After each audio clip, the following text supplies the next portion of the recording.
So Saturday night, 23rd of December. I guess you could say it's Christmas Eve. There's a dad joke for you. Yeah, big session on the menu tonight. I've got basically back, biceps, rear delts and legs. Don't know what you really call the session. Like, I don't really know what the pointing term would be. It's not a pull session. It's not a posterior session. It's not a leg session. It's kind of like all those things combined session. But it's going to be a big one. I think a total of 21 sets in the entirety of the session. So 21 working sets, ranging from rear delts, biceps, back, and lower body. More of like a glute hamstring focus, not really much quad stimulus. There's a little bit of quad stimulus from the leg press at the very end, but aside from the 3 sets of leg press, there's no real quad stimulus. It's just all glute hamstring work. And the main reason for that is, even though my quads are requiring a little bit of growth, like they still need to get a little bit bigger, the major area that I want to focus on is just bringing up the hamstrings and the glutes, because as they say, shows the one from the back, and I think that's a very true statement. So having a very strong back, very strong glutes, hamstrings goes a tremendous way in improving your overall placing in a competition. And I mean, my back's always been relatively decent, so the volume in my back training for the night, for this session, isn't that great. But who doesn't want a bigger back? More back mass is always invited. So yeah, the major priority or the major focal point will be rear delts and biceps in this session in terms of the upper body. Then still a sprinkle of back work, and then glute, hamstring to tie it off and finish it off. No calves, because I hit calves yesterday. And you're probably wondering why there hasn't been a video between Wednesday's arm session and this session, and that's basically because yesterday I had a photo shoot with a videographer, or a video shoot / photo shoot, which was organised by my sponsors, Dose. Shout out to them, I really appreciate that. And yeah, it was just basically a training session recorded, as well as a few other clips throughout that. And due to the fact that there was a videographer there, I didn't want to try record at the same time and kind of just have my camera and tripod kind of get in his way while he was doing his job. So I wanted to make his job as easy and as obstruction free as possible. So that's the reason why I didn't film yesterday's session. And then I didn't film Thursday's session because my battery died. And the reason for that is there was a whole ordeal. Basically, every 3 or so months we have to go to Pattaya, which is another city in Thailand, to essentially extend or just basically confirm our visa. It's a bit of a weird process, but all you need to know is we have to go back to Pattaya every 3 or so months to kind of just confirm, yep, this is our visa, wank wank. And they got the dates wrong. So we went out there, wasted 2 days of our week, through our work off schedule, all for nothing essentially at the end of it. We didn't know it was going to be a waste of time. Like, we thought it would have been all good, but apparently we rocked up there a day too soon. It needs to be basically within the 24 hours of the date that they specify, and it was 48 hours prior, so it was a day too early getting to Pattaya, getting to the immigration office. And it wasn't our responsibility to stay on top of that. The people that we got our visa through, it's their responsibility to basically tell us when we need to go back, and they basically just made a mistake. They stuffed up and they said, it turns out you guys are going to have to come back early next week. Can you come back Monday? I said no, because that's Christmas. So we're going back Tuesday just to sort out what we were meant to sort out those couple of days. But while we were away, we packed as best as we can, but I forgot my battery charger for my camera batteries. And due to that fact, as soon as the batteries ran flat, which happened kind of 5 minutes into the session, I didn't really have anything to record it with. My phone, I didn't have a tripod for my phone, so I couldn't even use my phone. So yeah, the leg session did not get recorded, but it was a relatively average leg session anyway. It was nothing amazing, so it's not really a loss that I didn't get to record it. But long story short, getting my final session in for the week now. Like I said, back, bicep, rear delt, and legs. And then tomorrow it's my fiance's birthday on Christmas Eve, and then the following day it's obviously Christmas. So the next couple of days I'm not going to really be doing much work, or any at all, to be honest, unless there's some sort of emergency that comes through from one of my athletes or clients. But if there's no emergency related matters that come up, I've basically taken the next 48 hours off work. I don't like to take time off work. I don't usually take time off work, but this time of the year, especially given that it's my partner's birthday tomorrow, and not just Christmas, but both of those concurrently. I don't want to, I suppose, detract focus away from that and have it kind of be consumed by work, because I'm a bit of a workaholic.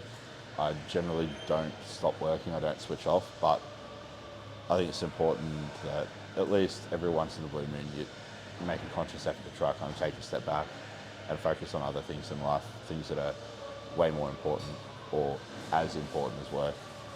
And so yeah, partner's birthday tomorrow, just going to take some time off, and the following day, Christmas, going to take some time off too, just so I can kind of chill, enjoy the festivities, and then get back into it. But in all honesty, it's just another Monday to me. Christmas isn't that important. It's more so my fiance's birthday that's important to me.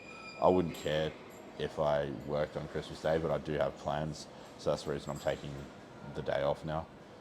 If I didn't have plans, I would just honestly work on Christmas Day. I wouldn't really give a shit. Christmas isn't important to me, but my fiance's birthday is important to me, so either way, I was going to be taking tomorrow off, that's for sure. But time to stop chatting. It's 9 p.m. nearly. Gym closes in an hour, and I've got a pretty big session, like I said.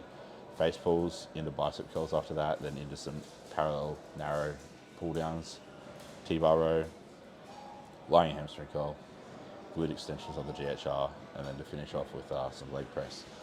So big session. Let's get into it, and I'll see you guys in the gym.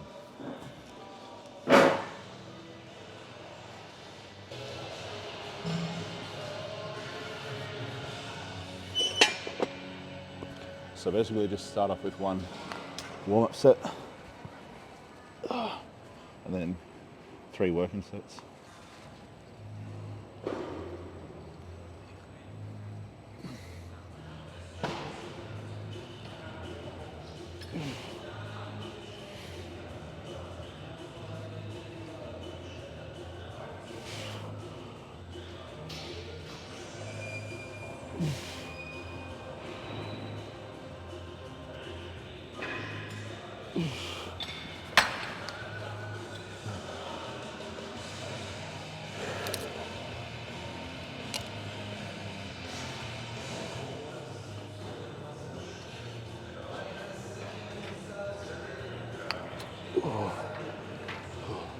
Same working weight as last week.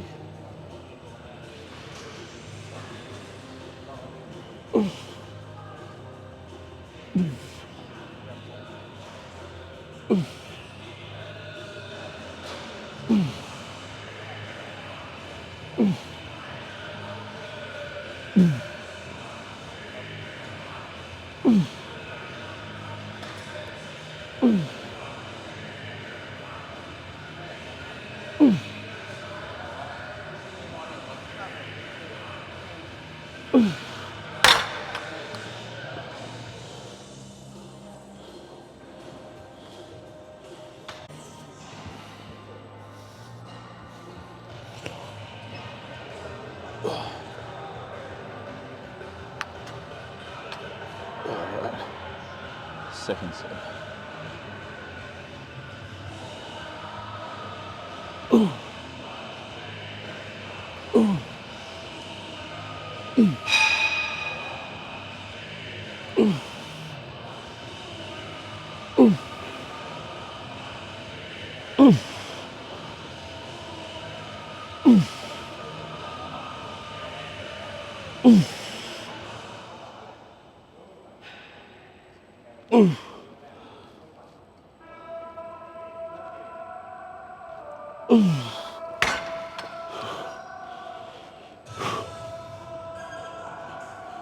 Now I am getting slightly less reps than I normally would at this working weight, but I have changed the way I execute this exercise now. So I changed the technique a little bit, and that's made it more challenging, but more rear delt specific in my opinion. I feel a lot more of my rear delts now, so as a result, I can't do as many reps, but the reps are more effective from a stimulus point of view for the actual rear delts, which is what's most important.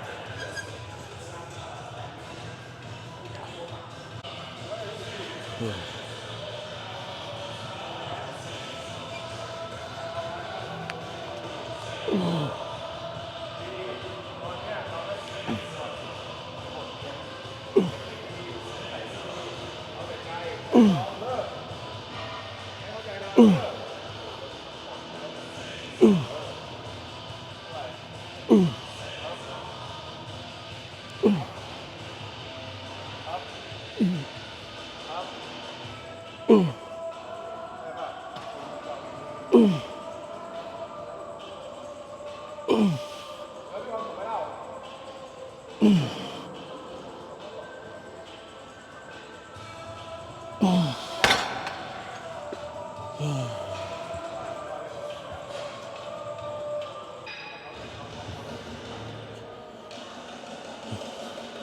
Now, for some reason, people really love to shit on this attachment, the V grip attachment, or like the narrow grip attachment for pull downs.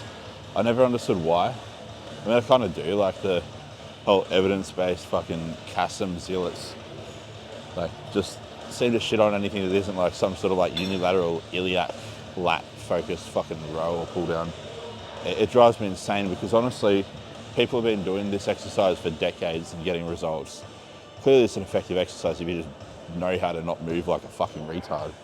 But people shit on it anyway. I don't get it. I don't get the hate. It's just an exercise. It's just a tool in the toolbox. And if it works, do it. Like, don't not do it because somebody says not to do it. I mean, that's the thing that I've noticed. Like, the worst thing I've ever done is modify my training based on what other people tell me to do. Just because they think it's either evidence-based or they think it's superior to what I do, when I get results fine with the exercises that I do. So I'm not one to shit on an exercise just because it hasn't been invented in the last 5-10 years, or just because it hasn't become popular in the last 5 years. I think there's still a time and a place for staples like this, but there is a time and a place to get a little bit more specialized. A lot of the time people miss the forest for the trees though, thinking that they have to have these exotic variants of rows and pull downs in their training, and it has to exclusively be shit like that, and you can't have anything just simple and straightforward like this. But I beg to differ.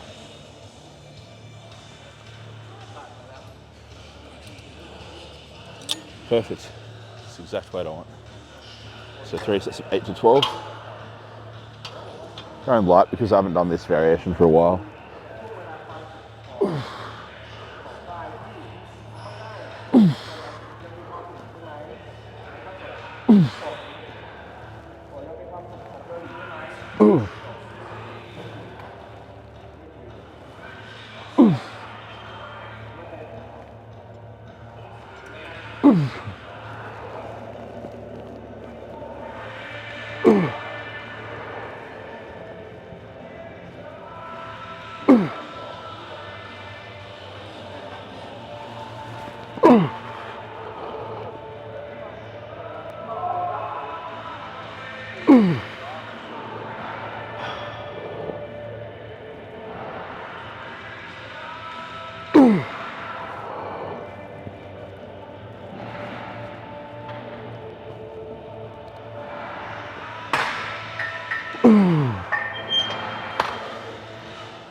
One more set of these to go, and that's onto the T-bar rows to finish off back training, then into biceps and into legs to polish the session off. But before I do this set, I thought I'd just go over what my thoughts are in terms of how to execute this. Like, people are always going about, oh, you should dead hang at the top, you shouldn't dead hang at the top of a pull down. And it honestly really depends on what you're trying to do, what you're trying to achieve. And if you want to really get the most natural movement through the shoulder blades, let yourself get into a dead hang at the top and then perform the movement. If you want to keep certain muscles out of it a little bit more and focus more purely on, say, one muscle group, then not doing the dead hang can be useful, but it really just depends on what you're trying to achieve. I think for overall back development, running a couple of consecutive blocks where you do perform a dead hang at the top of each rep, getting that real deep stretch through all those muscles around the shoulder blades, the teres, the rhomboids, the lats, then it can be useful. But yeah, you don't have to always do that. And I'd advise against always performing a pull down in one specific fashion. Get a bit of variety in there. A few blocks of doing dead hangs at the top, a few blocks of eliminating the dead hang and kind of stopping just past short of a full stretch. They can be both.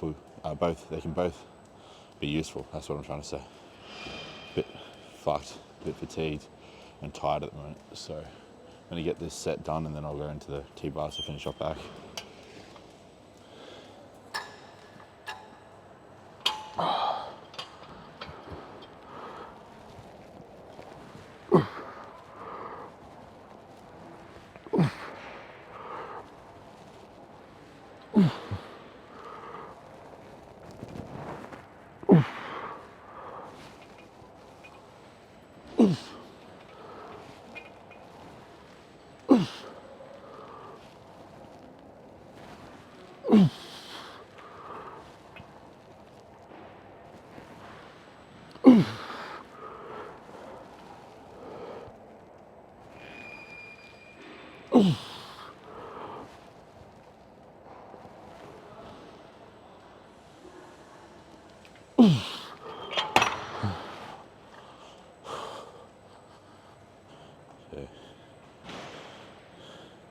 A little bit higher in terms of the rep range for this.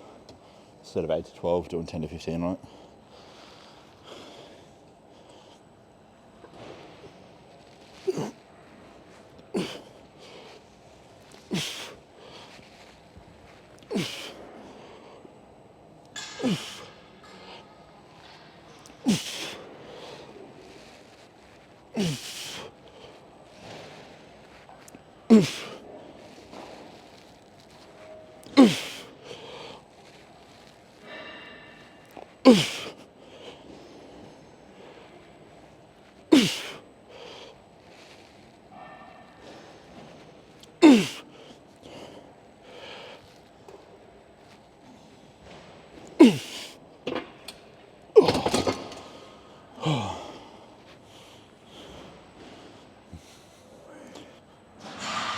Now, as much as I don't enjoy training late at night, I do enjoy how quiet and desolate the gym is.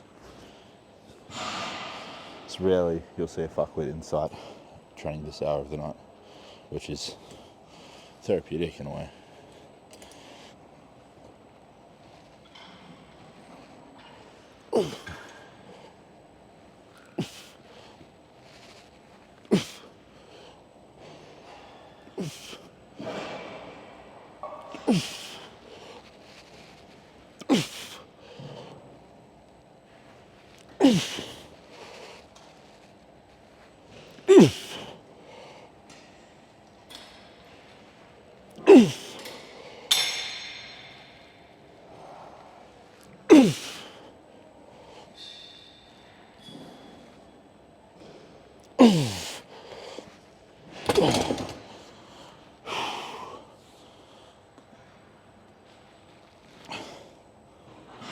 Final set.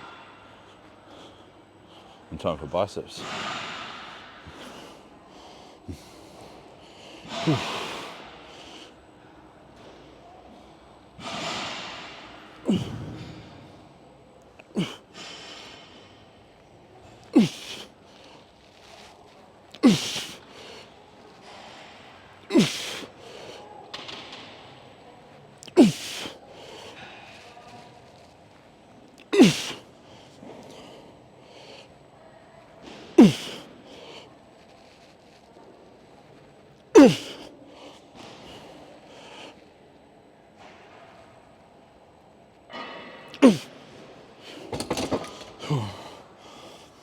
He's destroyed me tonight.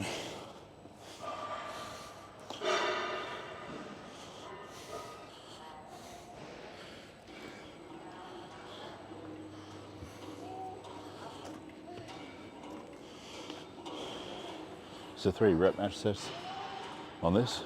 Just got to adjust the seat.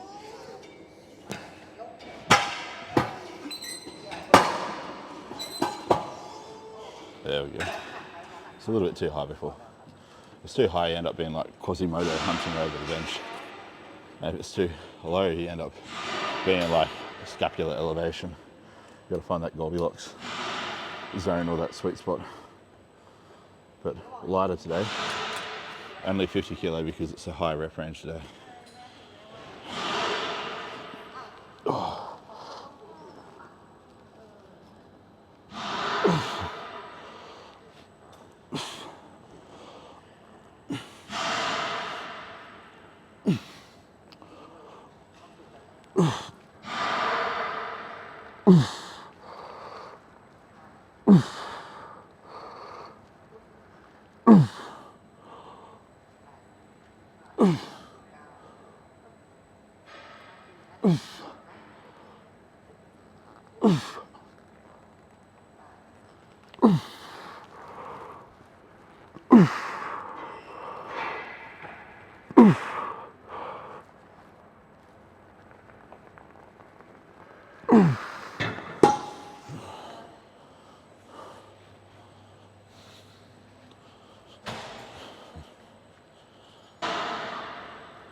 Three more.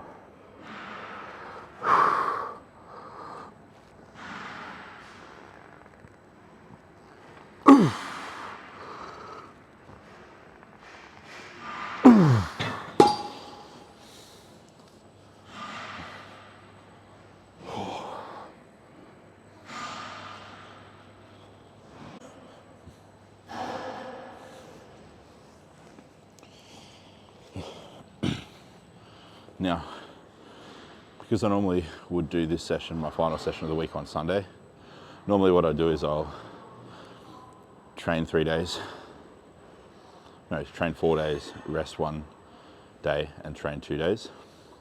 So that way my 2 leg sessions are at least 3 days apart, but because I train legs on Thursday and I'm training legs again today, literally 2 days later, my legs aren't fully recovered, so I don't expect to feel as good or perform as well on the leg exercises of this session. And that's okay. You just need to keep in mind, whenever you rearrange the order of your sessions in a week, in retrospect to what order you normally do them in, something might suffer due to not being as recovered and as fresh as it normally is. In my instance here, it's my legs. My legs, I've still got leg DOMs, mostly quad DOMs. Hamstrings aren't too bad, but a little bit of hamstring DOMs. So I don't expect to perform as well as I normally would on the leg exercises in my second session today or tonight, due to the fact that I only literally hit legs 48 hours ago. Whereas normally it would have been 72 hours, and that would be 99% of the time sufficient recovery for my lower body at least. In my case, I usually only need about 3 days rest between leg sessions to be fully recovered and ready to go. If I have anything less than that, I just don't feel quite recovered. So yeah, 1 more set of these and then on to legs.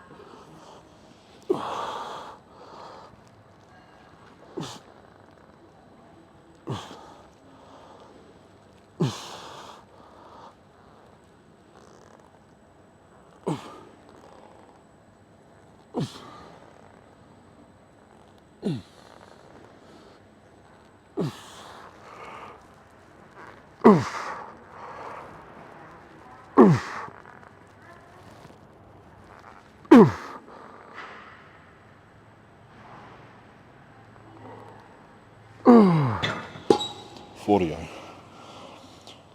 Shit.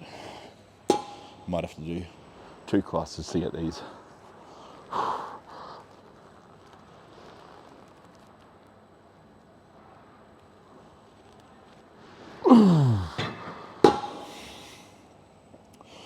Yep, 2 more. Let's try to get these in 1 cluster. If not, I'm a little bitch.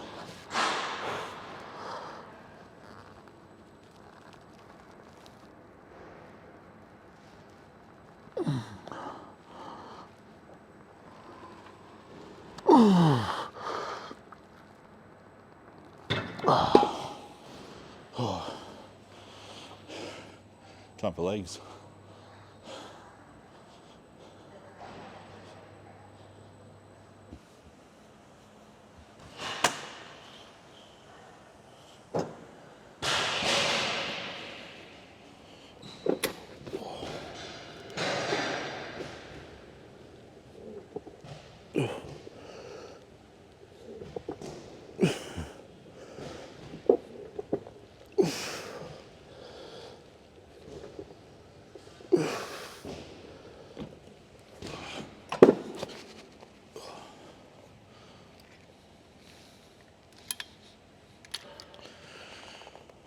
Right, 70 for the first working set. See how that feels and then adjust from there. 70 kilo, 7 pound, 130 pound roughly.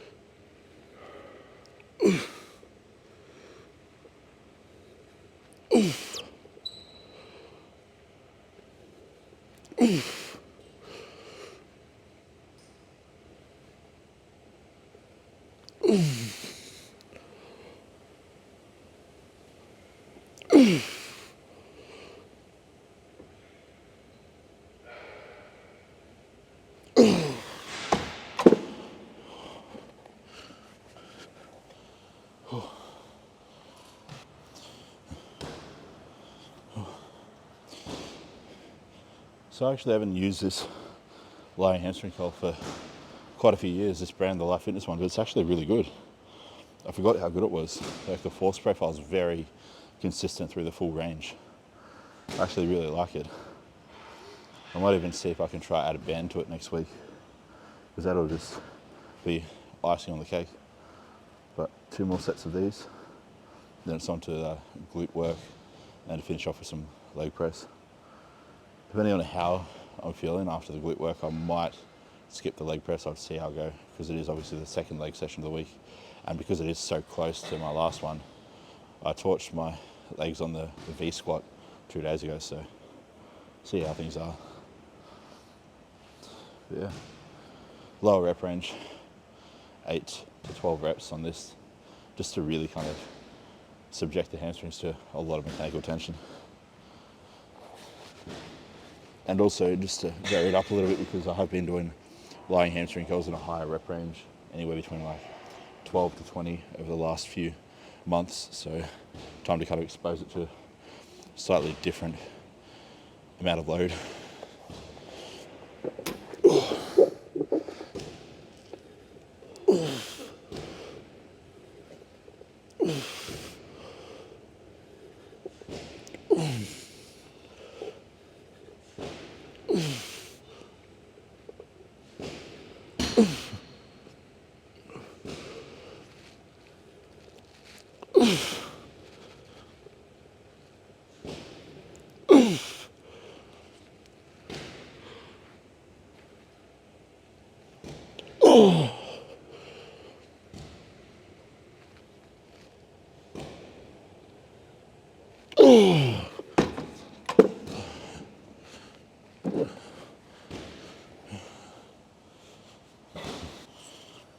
Right, final set. Went 10, 9, so this one hopefully I get at least 8. If I don't, I'll be disappointed. And I'll have to lower the weight next week.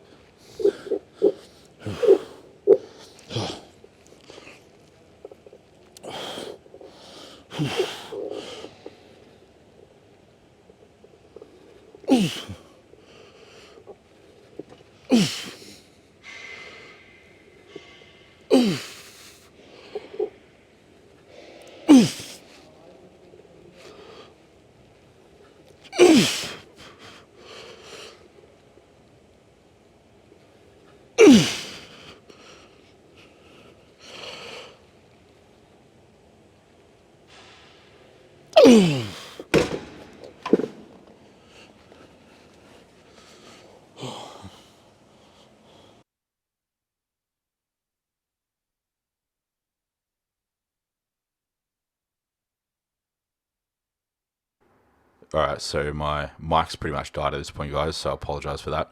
But I thought I'd just quickly do a voiceover just to kind of touch on what I do explain after this set that you're watching here that I'm doing. So I do go on to talk a little bit and figured why not just throw in a voice memo or like a voiceover to kind of reiterate what was said but what wasn't picked up by the dead mics during the session. So, long story short, I've been doing this exercise obviously for the last few training blocks, and my intention has always been to target the glutes a little bit more, glutes and hamstrings, but glutes more specifically. But I haven't always been performing it the best possible way to achieve that, I guess. And so what I did this block and what I go on to explain is I perform them with more of a bent knee, and that allows me to basically take the involvement of the hamstrings out of it a little bit, in the sense that there's less eccentric loading or loading under stretch occurring in the hamstrings, because the hamstrings aren't lengthening as much through the eccentric phase. So as I go down on the negative of each rep, because I'm keeping my knees more bent, the hamstrings aren't stretching out as much, which means that they don't get as much stimulus as they would be getting if they were fully stretching out, or if my knee was fully locked out as I approach the bottom of each rep. So I've deliberately done that in this session to prioritize, or emphasize, I should say. That's probably the better, more correct terminology, to emphasize the glutes more effectively. So what I did is I kept the knees more bent. That might increase the amount of isometric contraction, or the amount of isometric stimulus you feel in the hamstrings, but it's not necessarily causing the hamstrings to be more involved, even though the sensation might kind of elude you to thinking that. But what it does allow you to do is minimize the lengthening or the stretching of the hamstrings, and maximize the stretching or the lengthening of the glutes on the need of each rep. And as we know, lengthening a muscle under load contributes more to muscle growth than shortening a muscle under load. So if we can really leverage that to the best of our abilities and prioritize that in the target muscle group that we're trying to prioritize or grow the most, then that's going to lead to, or yield, ultimately overall better results down the track, better growth. So that's what I did basically. Bent knees, or kept the knees more bent than usual, and still focused on getting just as much, if not slightly more, hip flexion on the way down. So bending at the hips on the way down, and then coming up, getting a decent peak contraction. But you'll notice I don't go all the way up. Like, I could probably extend a little bit beyond where I'm going at lockout, but that will just get more lower back involved, if anything, and not really get any more glute involved from the point that I'm kind of stopping the reps at. So that's basically the reason in a nutshell why I did what I did.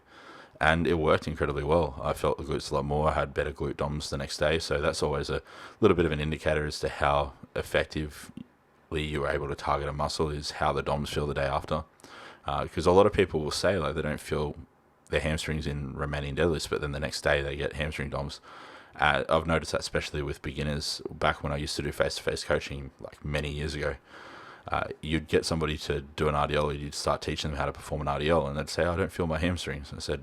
I'd always say to them, "It's okay. You don't expect to feel your hamstrings. Expect to feel them tomorrow when you wake up and you get out of the bed and you go to sit down on the toilet. You'll feel them then." And it always was the case. So delayed onset muscle soreness isn't an indicator of an effective session, but it's a good proxy to determine whether or not the training, or the method in which you're performing your training, the execution, the way that your technique is set up is good and productive for what you're trying to achieve. Because if you feel DOMs in the desired muscle that you're trying to grow the day or the second day after training, then you're most likely doing a pretty damn good job at hitting it. Again, it's not an indicator of an effective session, just like the pump isn't, but they're good proxies. So you've got to look at them as proxies at the end of the day. And there's multiple ones. But yeah, I basically go on as well to kind of touch on how there's no right or wrong way to perform these. Just like any exercise, it really depends. It's context specific, so it depends on the individual circumstances, the goal, the intention behind that movement. Like if you're doing a row and you're wanting to target the lat, you want to make sure that you're performing it in a way which allows you to leverage the actions of the lat and not the traps, for example. Because if you make it very, I suppose, complementary of the functions or the actions of the trapezius muscles, then you're going to get more traps involved and potentially feel less in the lats, especially if your traps are more dominant. So yeah, there's no right or wrong way. Just like earlier in the session how I said you can do a dead hang or you can avoid doing a dead hang in a pull down. Same goes for glute extensions here. You can get more hyperextension or you can avoid getting any hyperextension through the lower back. You can get more knee flexion, you can get less knee flexion. It just really ultimately depends on the intent or the aim and focal point of having that exercise in your training and the goal behind it. And then yeah, use that goal to kind of guide you and determine how you perform an exercise basically. But that's what I wanted to touch on, guys. Hopefully that was useful.